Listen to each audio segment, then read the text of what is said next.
Welcome to episode 2 of What Makes This Ad Great, where we feature analysis of great advertising from the past and present to help you craft the great ads of the future. I am Neil Headley.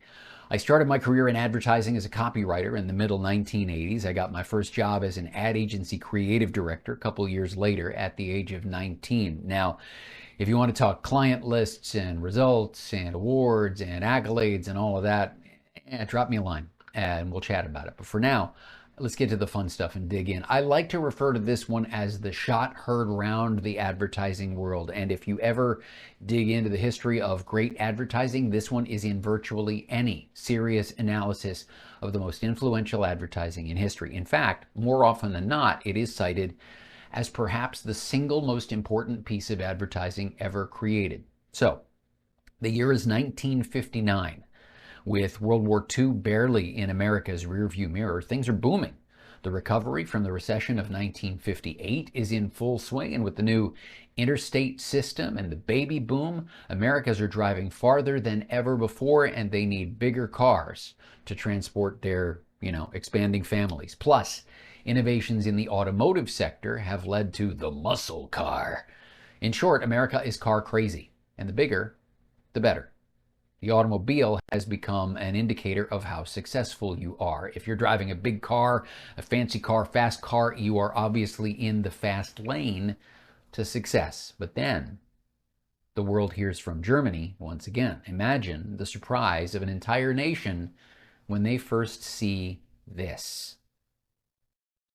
Now, there are a million things that set this ad apart, although it's interesting if you compare this ad side by side with some of the legendary work that had been done as recently as a year earlier by David Ogilvy for Rolls-Royce, you see that the basic framework for the ad itself appears to have a ton in common. Big space for the image in the top half, headline, copy underneath. But that's where the similarities end. Everything else in the ad is different. For starters, the image. Big empty space with a tiny little car in the top corner. In fact, there would even be an ad later in this series that talked about how the car is so small, it will make your house look bigger. Like in that one, the image of the car is even smaller. So at a time when bigger was better, this ad gave consumers permission to see simplicity as sophistication. It challenged the notion that more equals success and instead celebrated minimalism in a world that was used to excess. The tone is different too. It's done in a tongue-in-cheek style that was uncommon at the time. It was also refreshingly honest. This ad also came along at a time when agencies were in a new romance with full-color printing. The most impactful ads used glorious, vibrant colors. This one is in black and white.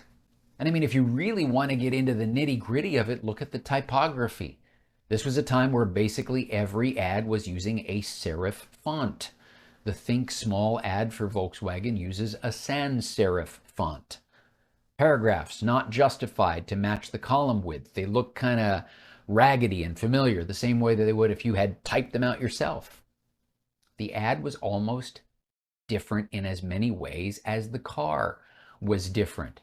But as you will hear me say in this series a lot, just like my students hear me say in our enhancement marketing course, an ad campaign is useless and self-serving if it doesn't result in an increase in sales. So, what was the impact of the ad? Consider this. There were about 5.9 million cars sold in America in 1959. 500,000 of them, or just under 10% of the entire automobile market. Volkswagen Beetles. Imagine writing an ad that took you from 0% market share to just under 10% of one of the biggest economic sectors in the world. All of that is what makes this ad great.